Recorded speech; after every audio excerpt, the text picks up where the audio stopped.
सो welcome students, BCom part third. मैं doctor Sanjay Bhalla, associate professor department of ABST, government college Bundi. आज अपन BCom part third के ई lectures start कर रहे हैं और इनको स्टार्ट करने से पहले आपको एबीएसटी के जो पेपर हैं इनके बारे में मैं थोड़ा सा आज इंट्रोडक्शन आपको स्टार्ट कर रहा हूँ। आपके बीकॉम पार्ट थर्ड के अंदर एबीएसटी पेपर के एबीएसटी में दो पेपर हैं, एबीएसटी फर्स्ट और एबीएसटी सेकंड। दोनों 100 मार्क्स के पेपर हैं। फर्स्ट भी 100 मार्क्स का है, सेकंड पेपर भी 100 मार्क्स का है।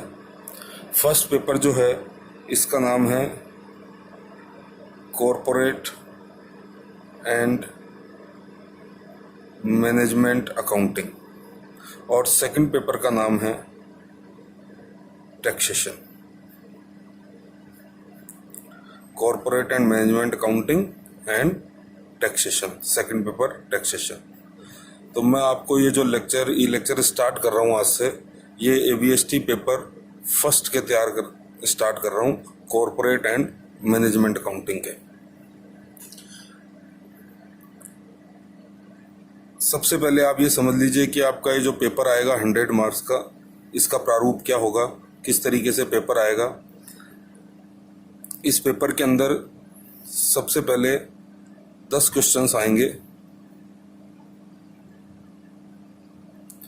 जो शॉर्ट टाइप क्वेश्चंस हैं। इनके आंसर आपको मैक्सिमम 20 से 50 वर्ड्स के अंदर इनके आंसर आपको देने हैं, यानी कि very short answer type questions हैं ये। और उससे पहले आप ये समझ लीजिए कि ये जो पेपर का सिलेबस है, ये सिलेबस आपका 5 सेक्शंस के अंदर बटा हुआ है, यानी पूरा सिलेबस जो है वो 5 सेक्शंस के अंदर डिवाइड किया हुआ है। ये जो आपका सिलेबस है ये सिलेबस आपका जो आज व्हाट्सएप ग्रुप क्रिएट किया है, इस व्हाट्सएप ग्रुप के अंदर मैंने डाल दिया है आपका सिलेबस। और वैसे अगर आप चाहें तो www.uok.universityof-kota.ac.in इस साइट से भी डाउनलोड कर सकते हैं। ये यूनिवर्सिटी ऑफ कोटा की साइट है, uok.ac.in। यहाँ से भी आप सिलेबस डाउन कर सकते हैं। वैसे मैंने इस ग्रुप के अंदर ये सिलेबस अभी डाल दिया है, तो आप वहाँ से अपने 5 सेक्शन देख सकते हैं कि आपका पूरा सिलेबस 5 सेक्शंस के अंतर्गत डिवाइड किया हुआ है। तो ये जो 10 क्वेश्चन आएंगे शुरुआत में, very short answer type questions, ये क्वेश्चंस हर सेक्शन में से 2 क्वेश्चन आएंगे। 2 questions from each section। तो आपके 5 सेक्शन हैं, हर सेक्शन में से 2 क्वेश्चन आएंगे, तो टोटल हो गए ये 10 क्वेश्चंस। और ये क्वेश्चन 1 मार्क ईच, हर क्वेश्चन 1 नंबर का होगा। तो इस तरीके से आपके टोटल मार्क्स हो जाएंगे यहाँ पे 10 मार्क्स। सेकंड नंबर पे आपके आएंगे शॉर्ट आंसर टाइप क्वेश्चन, जिनमें हर सेक्शन में से 2 क्वेश्चन आएंगे। सेक्शन फर्स्ट, इसमें से 2 क्वेश्चन आएंगे।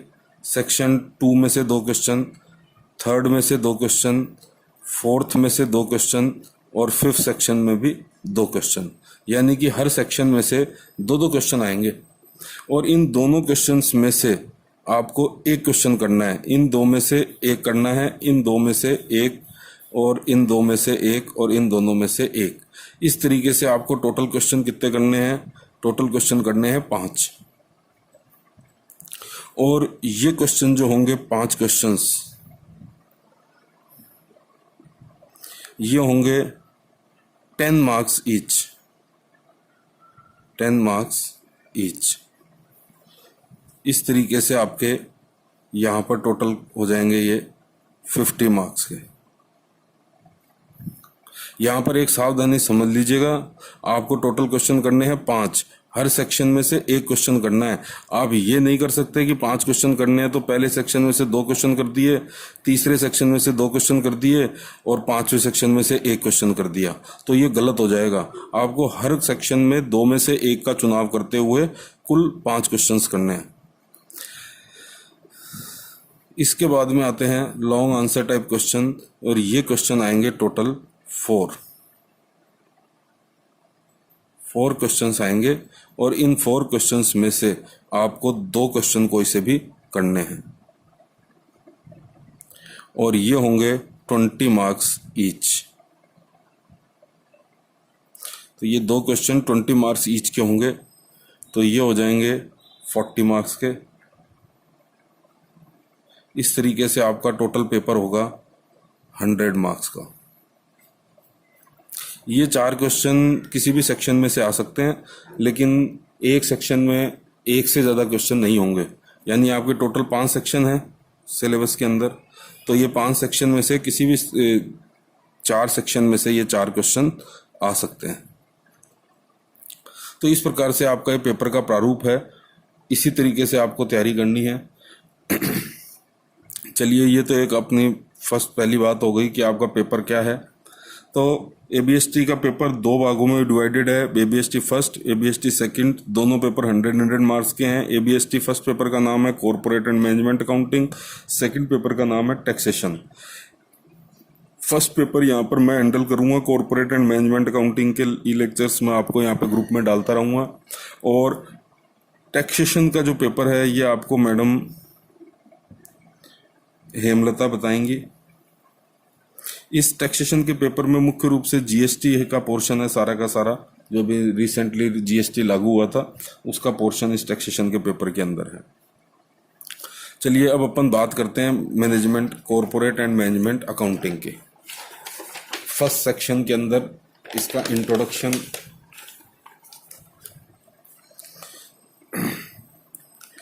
तो ये जो मैनेजमेंट अकाउंटिंग है, ये जो मैनेजमेंट अकाउंटिंग है ये 2 शब्दों से मिलकर बना है।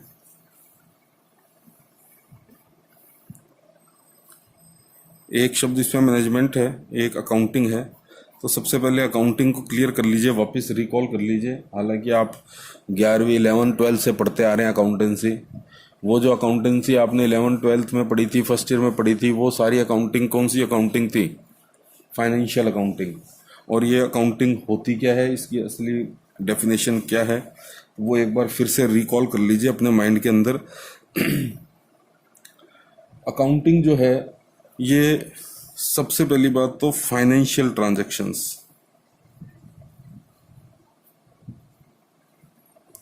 वित्तीय लेन देन, मौद्रिक लेन देन, इनको दर्ज करती है। यदि कोई अमौद्रिक लेन देन हो गया जिसको हम मुद्रा में नहीं माप सकते, तो फाइनेंशियल अकाउंटिंग उस ट्रांजैक्शन को, उस लेन देन को दर्ज नहीं कर सकती। तो अकाउंटिंग एक ऐसी शाखा है, एक ऐसा विज्ञान है जिसको अपन कहते हैं लैंग्वेज ऑफ बिजनेस। अकाउंटिंग क्या है? व्यवसाय की एक भाषा है। तो अकाउंटिंग एक ऐसी भाषा है जो क्या करती है, वित्तीय लेन देनों को सबसे पहले दर्ज कर देती है। दर्ज करने के काम को क्या कहते हैं अपन? रिकॉर्डिंग करना। और रिकॉर्डिंग करना, या इसको कहते हैं अभिलेखन करना। दर्ज करने को कहते हैं अभिलेखन करना, रिकॉर्डिंग करना। रिकॉर्डिंग का काम कहाँ पर होता है? छोटा व्यापारी है तो वो एक पुस्तक रख लेता है अपने पास में, जर्नल, उसमें सारे लेन देनों को दर्ज करता रहता है। बड़ा व्यापारी है तो वो क्या करेगा? जर्नल के स्थान पर सब्सिडरी बुक्स, सहायक पुस्तकें रख लेता है। Purchase book, sales book, purchase return, sales return, BR book, bills payable book, पता ही है आपको ये सारी बातें। और इसके बाद में क्या काम करती है अकाउंटिंग? दर्ज करने के बाद में नेक्स्ट काम अकाउंटिंग करती है, उन लेन देनों का वर्गीकरण कर देती है, क्लासिफिकेशन। वर्गीकरण का मतलब है एक जैसे लेन देनों को एक जगह पे दर्ज कर देना। और ये काम अपन जो करते हैं इसको अकाउंटिंग की भाषा में क्या कहते हैं बताओ? इसको अकाउंटिंग की भाषा में कहते हैं खतौनी करना, पोस्टिंग करना, एक जैसे लेन देनों को एक जगह पर वर्गीकृत करना। जैसे परचेज के सारे लेन देन हैं तो अपन क्या करेंगे? परचेज अकाउंट खोल लेंगे, सारे लेन देन एक जगह आ जाएंगे। सेल्स के लेन देन हैं तो वो कहाँ पर आ जाएंगे? सेल्स अकाउंट में आ जाएंगे। सैलरी के से रिलेटेड जो लेन देन है वो सैलरी अकाउंट में आ जाएंगे। तो अपन ने क्या करा? एक जैसे लेन देनों को एक जगह वर्गीकृत कर दिया, क्लासिफिकेशन कर दिया, यानी कि पोस्टिंग कर दी, और एक जैसे लेन देनों को एक जगह पर वर्गीकृत कर दिया। इसके पश्चात नेक्स्ट काम बताओ अकाउंटिंग क्या करती है? इसके बाद में नेक्स्ट काम अकाउंटिंग करती है इन लेन देनों का साल के अंत में संक्षिप्तीकरण कर देती है। संक्षिप्तीकरण का मतलब समराइज कर देती है। संक्षिप्तीकरण का काम कैसे होता है? संक्षिप्तीकरण के अंदर अपन क्या करते हैं? अंतिम खाते बना लेते हैं, फाइनल अकाउंट। फाइनल अकाउंट का मतलब आपको पता ही है, trading account, profit and loss account, balance sheet. कई कंपनियां ट्रेडिंग अकाउंट के साथ में कौन सा अकाउंट बनाती हैं? और मैन्युफैक्चरिंग अकाउंट बना लेती हैं। ये संक्षिप्तीकरण हो गया, जिससे हमें ये पता चल गया कि हमने पूरे वर्ष भर में जो भी लेन देन, मौद्रिक लेन देन किए थे, उन सारे मौद्रिक लेन देनों का लास्ट में परिणाम क्या निकला। वो परिणाम कहाँ से पता चलेगा? ट्रेडिंग अकाउंट से ग्रॉस प्रॉफिट या ग्रॉस लॉस पता चल जाएगा। प्रॉफिट एंड लॉस अकाउंट से नेट प्रॉफिट या नेट लॉस पता चल जाएगा। बैलेंस शीट से बिजनेस की संपत्तियां, एक पर्टिकुलर डे को बिजनेस की संपत्तियां और दायित्व क्या थी, ये पता चल जाएगा। लेकिन ये ध्यान रखना कि अकाउंटिंग यहाँ पर समराइजिंग के बाद भी खत्म नहीं होती है। संक्षिप्तीकरण के पश्चात में नेक्स्ट काम क्या होता है अकाउंटिंग का? समीक्षा करना, उनका विश्लेषण करना। समीक्षा करना या उनका विश्लेषण करना, एनालिसिस। इसके बाद अकाउंटिंग इनका एनालिसिस करती है। एनालिसिस के अंदर विधि पूर्वक वर्गीकरण किया जाता है। विधि पूर्वक वर्गीकरण किया जाता है, यानी डेटर्स की लिस्ट है तो उसमें सारे डेटर्स, क्रेडिटर्स की लिस्ट है उसमें सारे क्रेडिटर्स, और असेट्स की लिस्ट है उसमें सारे असेट्स। इस तरीके से विधि पूर्वक वर्गीकरण, उनका विश्लेषण, समीक्षा की जाती है। और इसके पश्चात भी अकाउंटिंग खत्म नहीं होती है। इसके बाद में होता है इनका निर्वचन, इंटरप्रिटेशन।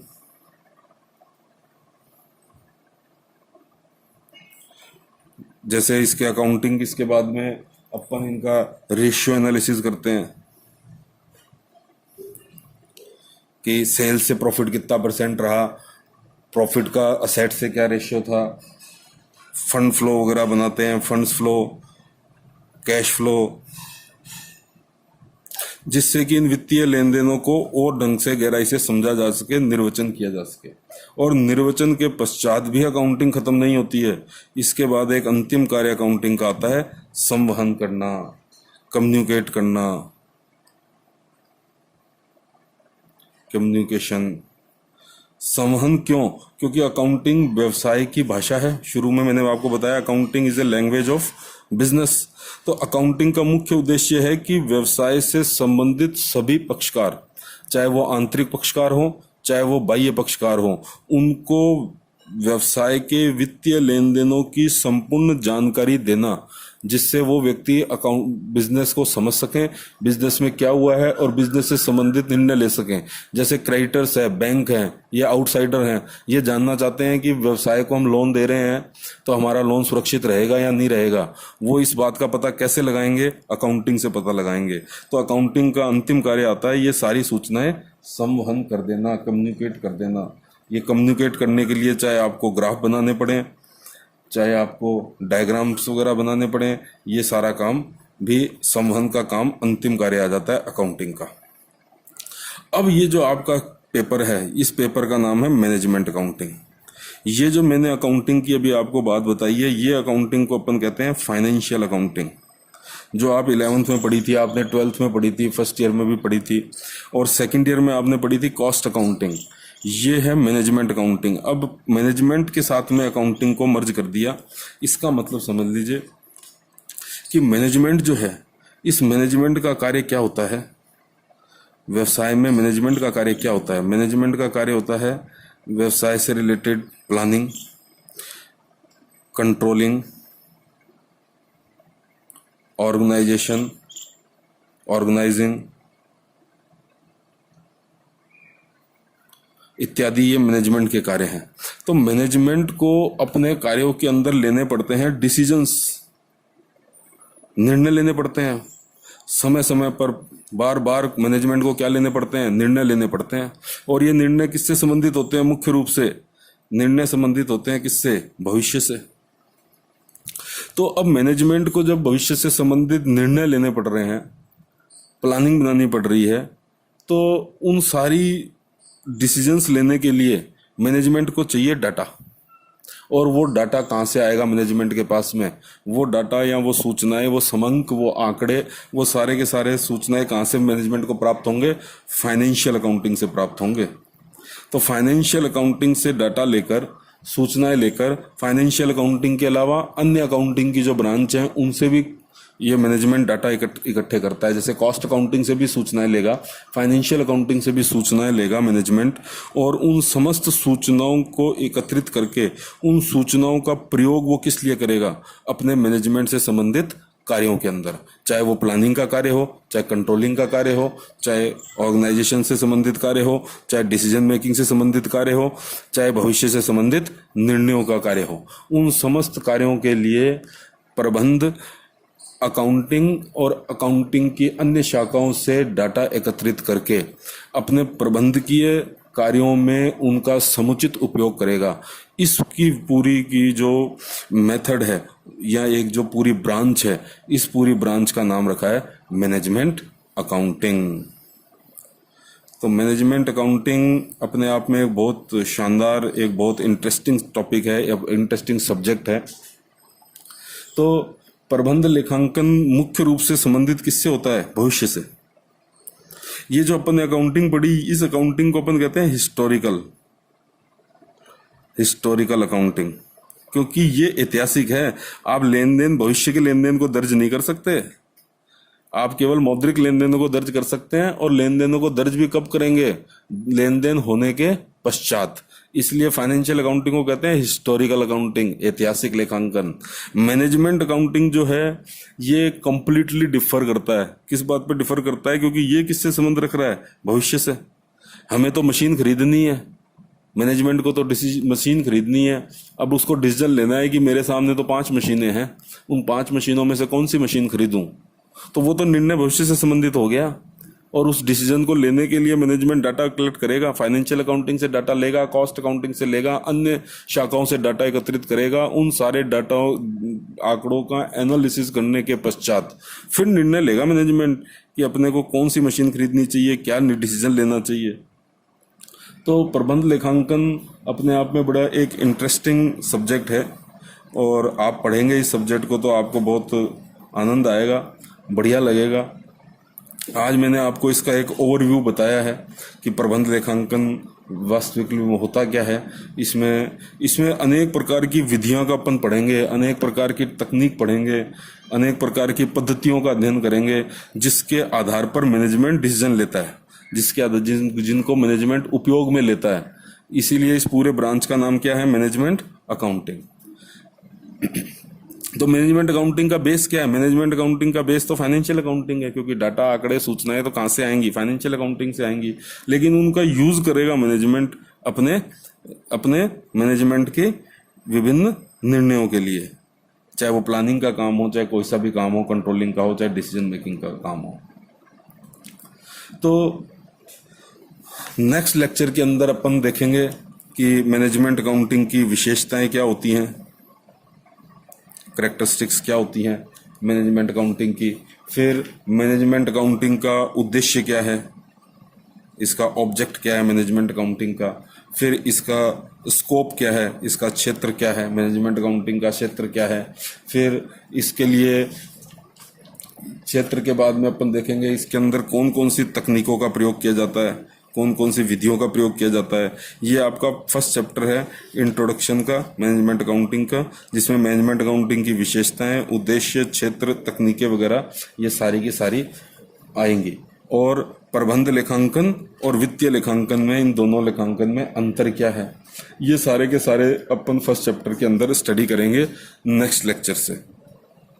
तो मैं उम्मीद करता हूँ कि आपको आज आप ये लेक्चर सुने, आपने देखा होगा। इस लेक्चर को देखने के बाद में एक आपको ओवरव्यू मिल गया होगा कि मैनेजमेंट अकाउंटिंग जो अपन पढ़ने जा रहे हैं, कॉर्पोरेट एंड मैनेजमेंट अकाउंटिंग नया सब्जेक्ट, इस सब्जेक्ट का क्या मतलब है, क्या इसका भावार्थ है, और फिर नेक्स्ट लेक्चर से अपन इसकी विशेषताएं देखेंगे।